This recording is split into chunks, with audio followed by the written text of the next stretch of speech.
দর্শক, এ বিষয়ে আরো আপডেট জানবো। খুলনা থেকে সরাসরি যোগ দিচ্ছেন আমার সহকর্মী বেলাল হোসেন সজল।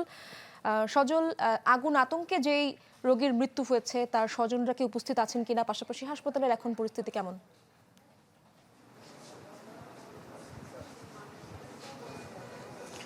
ইসরাত, ইতিমধ্যে আমরা দেখেছি খুলনা মেডিকেল কলেজ হাসপাতালে স্বাস্থ্যমন্ত্রী সর্দার মোহাম্মদ সাখাওয়াত হোসেন তিনি খুলনা মেডিকেল কলেজ হাসপাতালে এসেছেন এবং তিনি কিন্তু এই মুহূর্তে যে সিসিইউ সেটি কিন্তু পরিদর্শন করছেন। এখানে আমরা দেখছি যে আইন শৃঙ্খলা বাহিনীর এবং জেলা প্রশাসনের ঊর্ধ্বতন কর্মকর্তারা তারা কিন্তু এই যে বিভিন্ন হাসপাতাল বিভিন্ন কক্ষগুলো রয়েছে, বিশেষ করে বিভিন্ন বিভাগ রয়েছে, সেই বিভাগগুলো পরিদর্শন করছেন, নানা ধরনের সমস্যা সেগুলো কিন্তু হাসপাতাল কর্তৃপক্ষ তুলে ধরছেন। এবং আজ ভোর 6টার দিকে যে অগ্নিকাণ্ডের ঘটনা, সেই ঘটনায় কিন্তু এখন পর্যন্ত হতাহতের ঘটনা ঘটেনি। তবে হাসপাতাল কর্তৃপক্ষ যেটি বলছেন যে এই ঘটনায় পাশেই আইসিইউতে থাকা এক রোগী অক্সিজেন সংকটে কিন্তু মৃত্যুবরণ করেছেন, এটি বলা হচ্ছে।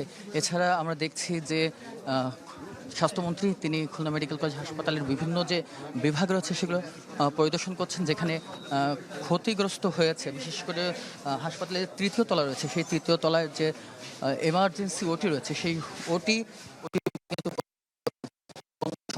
আমরা দেখি যারা রোগী ছিল, রোগীর স্বজনা ছিল, তারা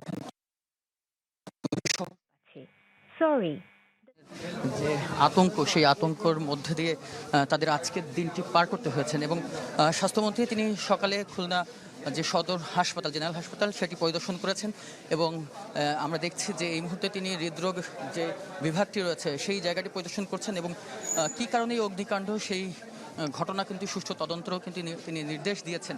এবং আমরা দেখছি তাকে কাছে পেয়ে হাসপাতাল কর্তৃপক্ষ নানা ধরনের যে সরঞ্জাম, হাসপাতালে যে ধরনের সংকটগুলো রয়েছে সেই সংকটগুলো কিন্তু তাকে জানাচ্ছেন এবং তিনিও বিষয়গুলোকে ঘুরে ঘুরে দেখছেন।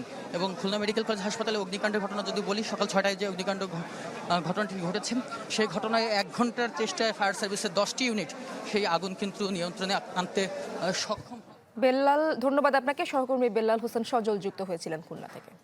সময়ের সাথে সাথে দেখা দেয় নিত্য নতুন প্রয়োজন। রেডি থাকতে হয় প্রতি মুহূর্ত। তাই এলো ইনোভার, যেন আপনি লাইফে থাকেন রেডি প্রতিদিন। Innova, designed for now.